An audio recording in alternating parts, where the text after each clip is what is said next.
A major hotel is closing on the Las Vegas Strip, while another hotel is going to be delayed.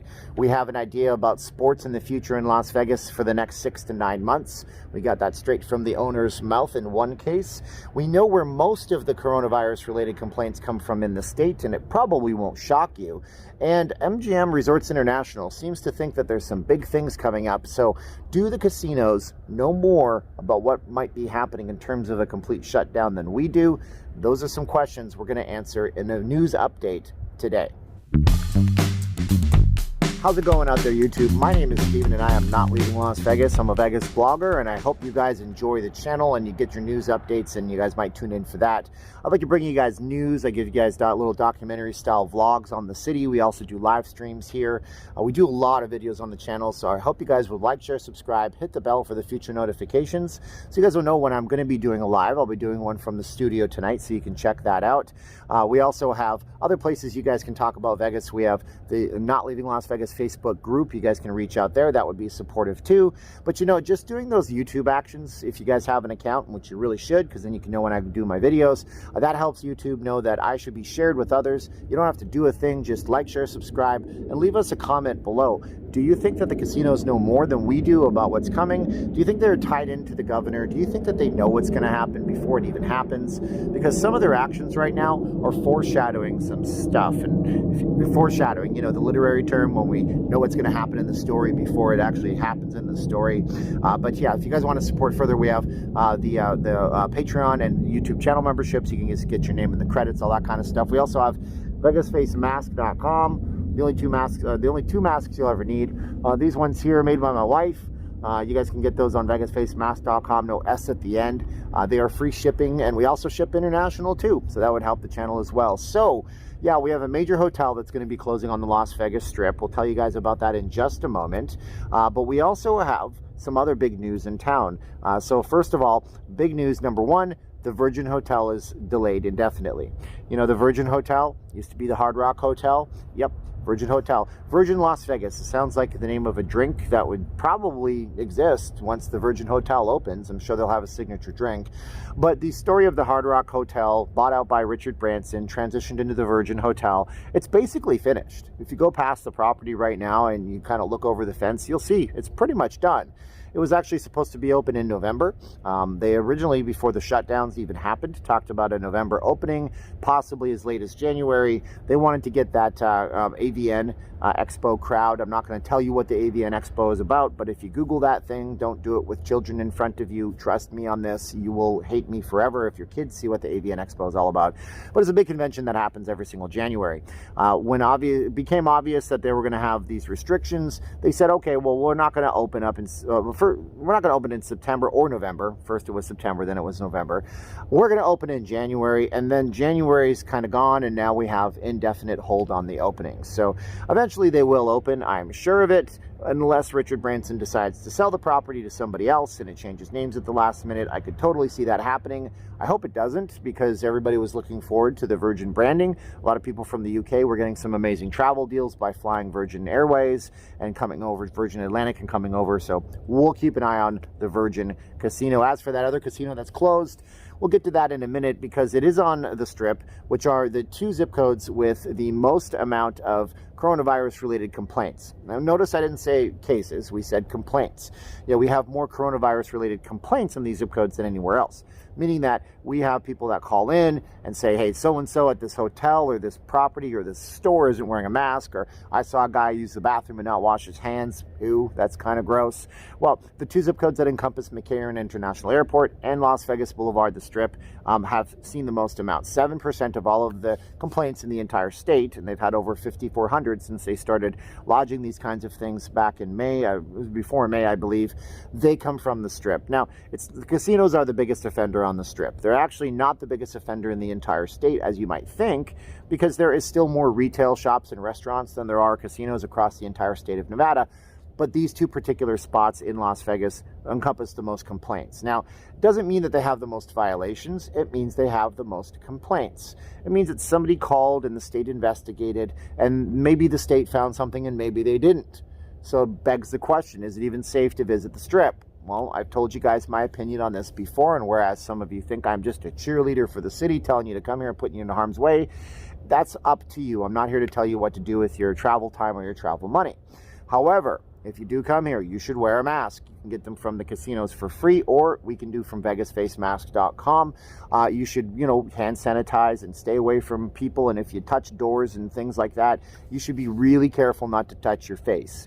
Follow the rules unless you have a pre-existing condition, or you go back home to somebody who could be in harm's way, somebody that's older, or somebody who has an immunosuppressed kind of immune system. That's the take there. That being said, there have been millions of people that have come back since June, and we can't prove that the Strip is a super spreader. So it's really up to, I don't know, it's up to you. What do you think? Put it in the comments below. Do you think the Strip is a super spreader, or do you think that that's just something that people are throwing around and they can't prove it? Without proof, I don't like to say anything. I just like to have the proof.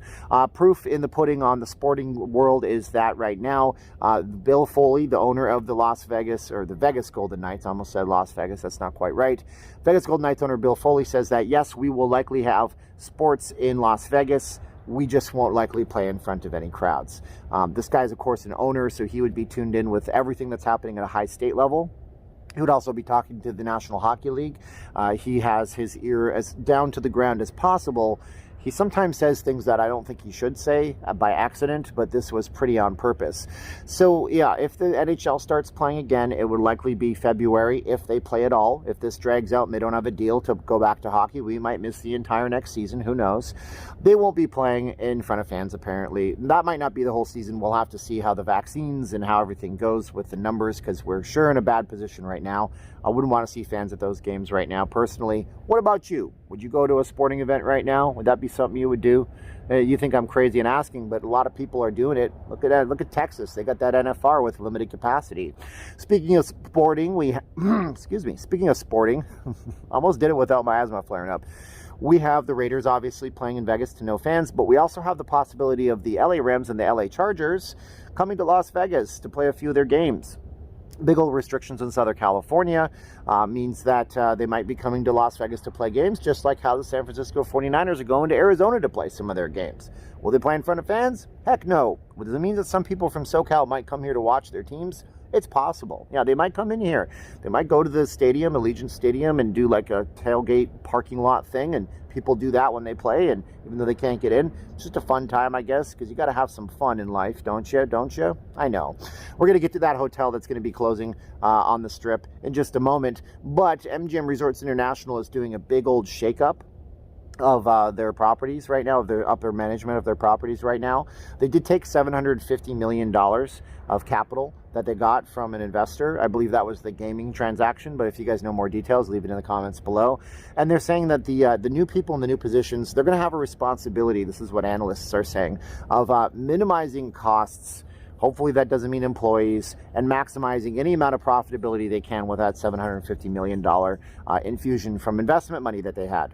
So MGM Resorts looking to see what the new restrictions are before they do anything with that, and seeing how they're going to have to spend that money. I hope they don't hold on to that money, hoping that there's thinking that there's going to be some kind of a shutdown. But again, do the casinos know something that we don't? That's the real question, ain't it? Which leads us to our next deal, which is that the Venetian Hotel and the Palazzo Hotel are obviously in a situation. The Palazzo Hotel has announced that they will be closing their hotel permanently for the time being. Permanently for the time being. I know that's kind of an oxymoron. It's not just a weasel word clickbait thing because I put it at the end of the video. What that means is that for the time being, they're not going to have their hotel open at all during the week. During the weekends, it's done. In terms of occupancy, the Palazzo says that they were running close and upwards of 70% on the weekends. They of course were the first hotel property in Las Vegas that went ahead and closed their hotel on the weekdays, and then others followed suit with the likes of MGM closing up the Park MGM and then other hotel properties during the week.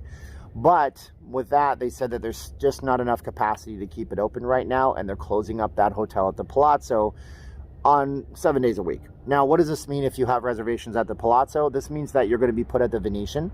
The Venetian is still open, so you'll have no problem with that. And this also means that we might be in a position where Venetian and Palazzo are doing this, Las Vegas Sands Corporation, just to basically look better to investors who might be buying the property. We broke it here on the channel. We talked about it a few weeks ago. Yeah, Las Vegas Sands Corporation is looking to exit the Las Vegas market. So they may not even be interested in staying in Las Vegas any longer. If they sell the property, they're going to want to put it in a better light. It's kind of like in sports, going back to sports. You know, somebody I know once told me something smart. He said, if you want to trade a player, play him a bunch of easy games. Design, if you're a quarterback, if it's a quarterback, design the entire game around him, make him look fantastic, and then just put him on the trading block. That way teams will pay more for him, not remembering all of the lousy games he might have had in the past. So with that, we might be in a position where that's what they're doing. Just basically trying to cut their losses and say, here's where we're at. Now, this doesn't mean it's never going to open again. It just means that for the time being, they don't have the capacity to open it. The Las Vegas LVCVA, the Las Vegas Convention and Visitors Authority, for the record, says that we are running at 64% capacity on the weekends and 39% on the weekdays.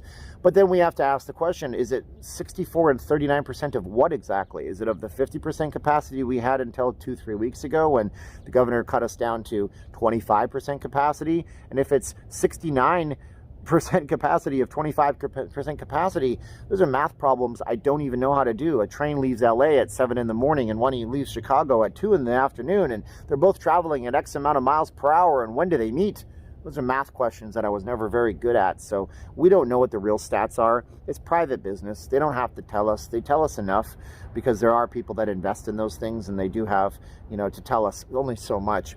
Man, what a tough video this was to get through. I was recording it on this right here, and this camera, I don't know what I did to it. It's not recording for more than just a few minutes at a time. It's a very neat little Sony camera. I mean, I like it a whole lot, but I have to fix that. I did this on my phone. I hope you guys like the quality of it.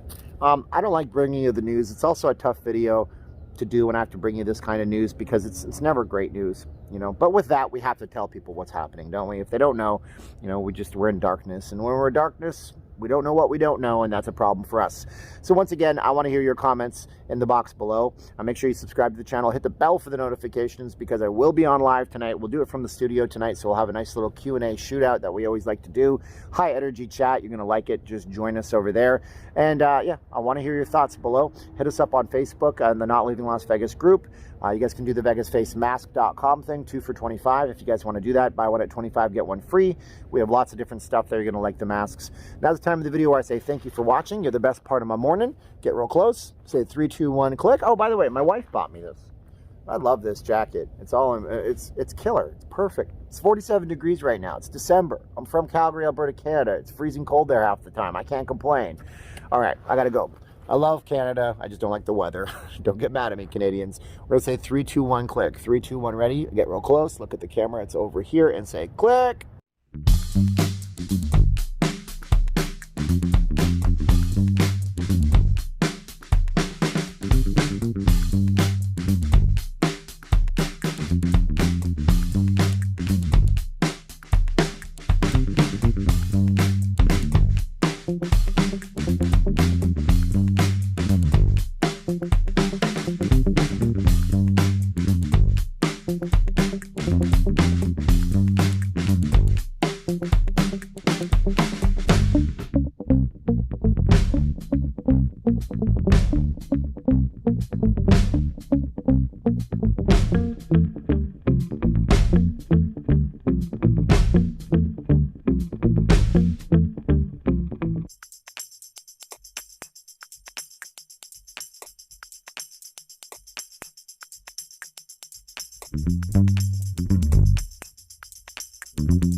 Bye.